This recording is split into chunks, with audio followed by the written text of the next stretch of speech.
Hello, on this lovely Friday, December 7th, I went to the place where I've made these videos of these tiny homes on the 14th of last month. And I got permission. It's a new franchise opening. They're out of Alabama. They shipped them all the way over here. I thought it was pretty cool, and I just wanted to introduce them with other options. And it's all up to different people. Around here, I'm noticing that people are converting sheds that they bought, those that come back on a back of a trailer, and they unload them onto your property or where you want them, and they've been converting them. And saw one recently that I drove by later. It was at a dealership, had been repossessed, and inside it's been wired and ready for plumbing. There was already kitchen cabinets, but they weren't in place, and all the walls had the rolling fiberglass insulations in between the studs. So it's getting ready for drywall and all that, and I don't know what the story was, but it was already sold, and I asked how much the price was, and I was told it was $11,000. It was nice, and I've seen it in a neighborhood in the center of a lot, so it's not a granny pod situation. And if you're not familiar with granny pods I recommend you look them up, because I think they're really changing a lot of regulations in neighborhoods, that you can put these little sheds basically and allow people to live in them. The granny pods comes with everything medically needed for someone that's elderly and with some infirmities or health issues. Because, I mean, they have the shock paddles, and they got all sorts of stuff you can get with them. And they're mainly six figures, and they will buy them back when they're no longer in need. But because of the healthcare situation here in the United States, I think a lot of areas are now allowing that kind of situation. So you can thank Granny Pod and such companies for that you might be able to convert that shed in the back into a living space if you were able to get plumbing and water and all that stuff allowed. Because these tiny homes are on wheels, I think they're more allowed than something that you build, because buildings, a lot of places have, you can't have within the property lines, you can't have something within so many feet of the property line, and with the yards as small as they are now, you can't build on site that way. So these tiny homes on wheels are the way to go. These trailers themselves, I know, start $3,000-$5,000 and up, depending on how much they can hold and how long they are. And these tiny homes can be pulled into a location and set up fairly easy. And once you hook up water, and I'm not sure how the sewage is done on those, probably hooked up to regular sewage or septic tank, you're able to move in your elderly parents. There is a shed that I drive by. I think I have a video on that, and it's really neat because I can see when the RV is over there, you can tell someone's living in the shed. So I guess that's their home base when they visit their grown kids and that's living in the home in the front. It's kind of, there's options like that going on. So they're doing both. They're traveling around while they can, and then they come there during the holidays and certain times of the year. I'll notice the RV is there and the shed looks like someone's living in it. So those things are happening, and if you're able to, there's so many regulations, and you have to look into that before you start on any of this stuff. We thought we can get out cheaper by converting to shipping containers. We had some high top shipping containers. That means they're, instead of 8 feet tall from the base up, so a regular 8 feet tall is actually 7.5 feet inside. You got 6 inches in the bottom. That's flooring and supports. So the high tops are 9.5, so you got 9 feet inside, if I remember right. Anyway, because of our time, we couldn't get out here but 4 or 8 hours a week, and some weeks not at all. So when we were factoring all that out, we decided let's just go ahead and look at another repo mobile home, and we bought one for $55,000. And now the repo that we bought 20 years ago was on the low end, not well made. The inside used 2x3s instead of 2x4s. This one is all 2x4s. Inside, in fact, inside our home, you can't tell it from a mobile home and a regular home. It looks like a regular home. It's more on the high end, and it's kind of a modular, but it's not a modular. You can look up all the differences, and in your areas it may vary too, depending on what's allowed. Over here, I've been very happy with our decision, and these tiny homes, I think he said they start at $45,000 and they go up depending on what you're getting done, and they're gorgeous. The kitchens are fantastic, better than in many houses I've been in. The bathrooms and all of these are better than the ones I grew up with, okay? And a nice 1960s built ranch house is what I grew up in. And the bathroom was tiny. So these are way better. The kitchens, the cabinetry is better quality than a lot of places I've seen.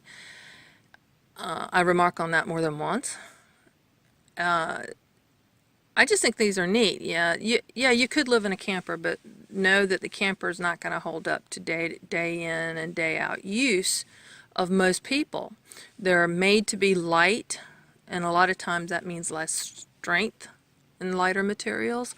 So the cabinetry, the camper here that we have, it really should be underneath the roof. There's a lot of leaking issues. My husband patches one and then it's leaking again, or a new one, or all sorts of stuff. The whole thing with having the AC unit on the top, on the roof, coming through the roof, is another problem that's a continual thing that we just decided we're just going to use the camper as storage for now. I would love to move in something that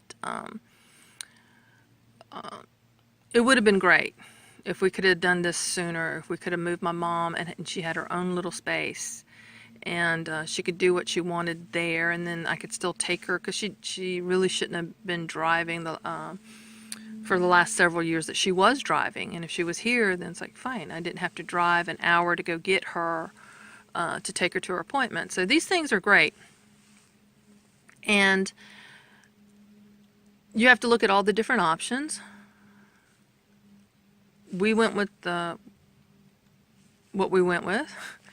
I love the idea of these homes. I think they're great. The website, I'll put it in the description. It's not quite up at this point, but maybe later it'll have the prices and the listing. There's 6 of them. And I think in the video a couple of times I said 5, and then I lose count of which one I'm on, because in between making those videos I got to talking with the salesman or owner. I'm not sure. He's probably both. Got to talking with him and lost track of what was what when I was talking in some of the videos. I'll try to put that in captions so that you see. So I'll correct myself with the captions. Hope you enjoy the videos.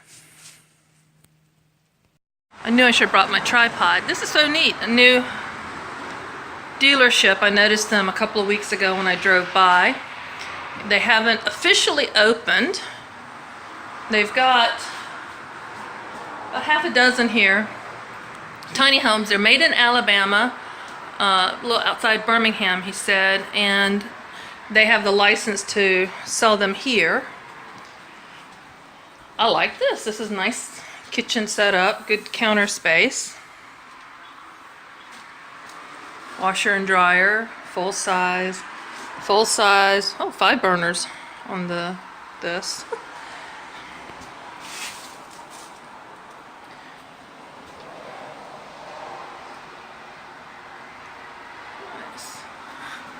Yeah, got that tied in so it doesn't swing around while they're moving it. I don't think I need to show the upstairs. I don't think there's anything up there. Closet.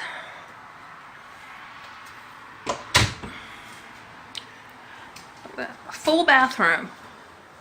That is something, I mean, RVs just don't have that. Campers, and they don't really hold up. You can live in a camper, but if you watch people who do, there's special things you have to do. Heating, air conditioner. Real plywood, not press board. Guess probably the breaker box, yeah. Electrical. Tub trap access panel over there. I love the wood. Built-in nightstand. Wonder if there's access underneath there. Doesn't look like it.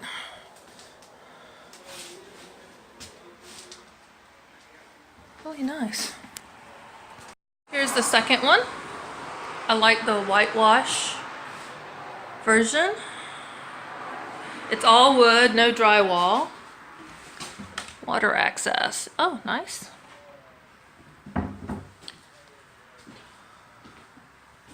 Upstairs. Full-size bathroom here.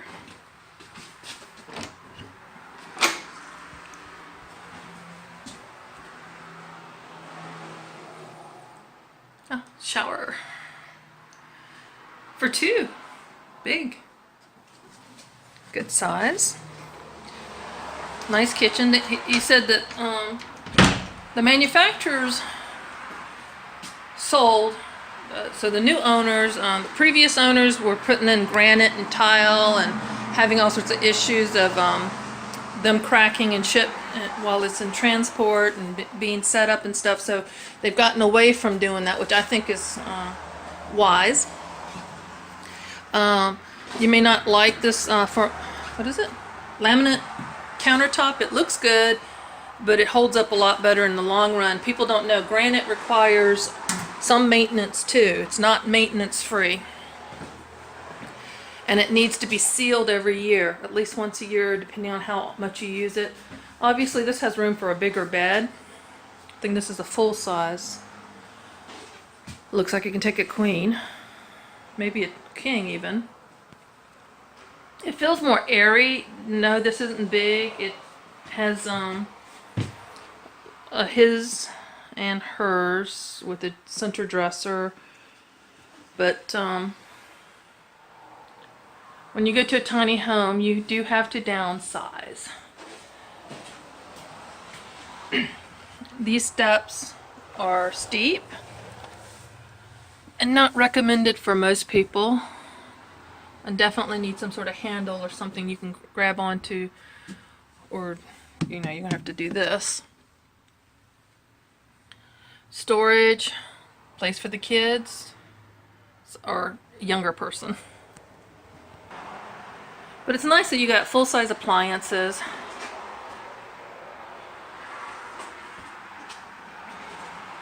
And this one has a decent pantry, which I think is important. But you know how I am about food. 3. Okay, this one's a little bit darker with the staining, but with the whitewashed ceilings. I like that. Oh, I thought that was blue at first. That's just the protector that used to come off. I prefer gas. But nice full-size sink. Oh! Look at that. 4 people. Pantry.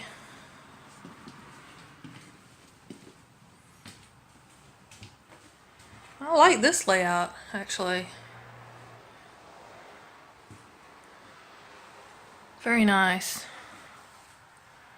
No upstairs, so there's no stairs.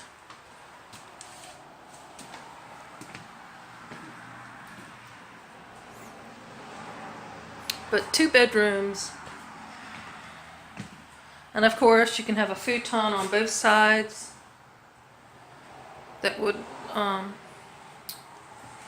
or even one of those sectionals that can go around the corner And that could take two more people easily. Throw in a hammock. Nice decks though. But personally, I would want this enclosed. Number 3, white and dark brown, gray. Oh, what I mean about enclosed, if I was custom ordering this, I would not want the porch. I would want to extend this all into the living space. And maybe a small landing for the entrance door, but I would want to have it as living space, because in a tiny home you want to utilize as much as possible. But I guess that's over the tongue. I don't know. But this one, they've got bunk beds here and the pass-through, full bathroom, big shower. Got actual closets. His and hers. Let's take a look at the upstairs. Wine. Place for your wine.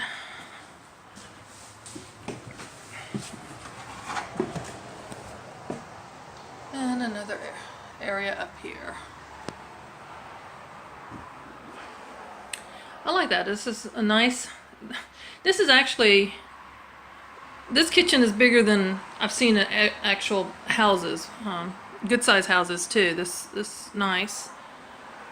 And it keeps it open to dining, living area.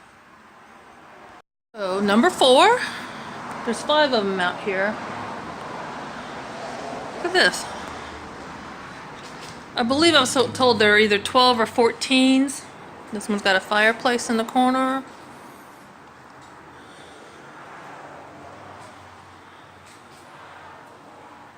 Very nice. Like in the other one, this kitchen surpasses many kitchens that I've seen in nice houses. Like the island. I think this is, yeah. A farm sink, like that. This is beautiful. It's gorgeous. Wine. Pantry. You have to be careful if this is going to be moved around a lot. You have to do something about that kind of storage. Full bathroom with the big shower. There we go. Hey. I love this wood, the shiplapping or whatever it's called. There's all the screens that need to go into the windows. Anyway, I'm sorry, let me get.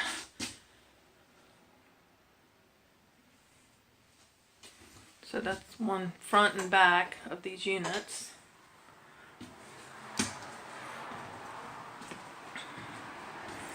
These are ready to move in. And there, oh, and the upstairs.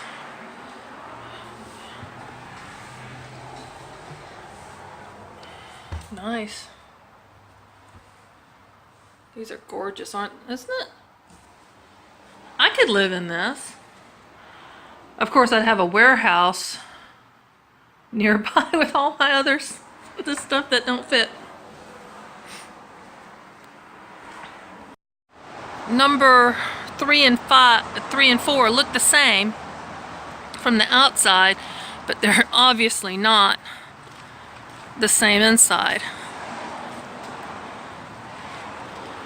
The back of number 5. That's number 5. There is 6 out here. 4 and 5 are similar outside. And similarities to those first 2. And now for number 6. Number 6 is a little shorter, smaller. So you got the kitchen right there. That's a little smaller than the standard, but it looks like it would take a standard here in that space, a standard size stove. and shared living space.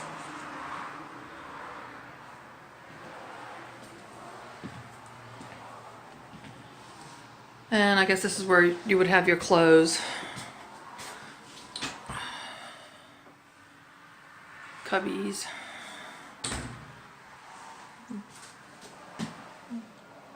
A regular shower stall, I would say. These are pretty cool though. Even this one, I mean.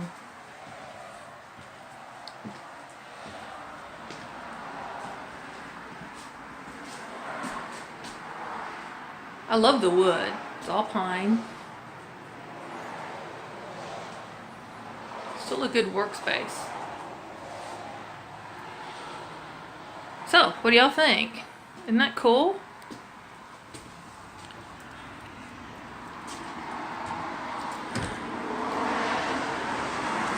So we got all these. And I'll put the link in the description to Stone Canyon Cabins.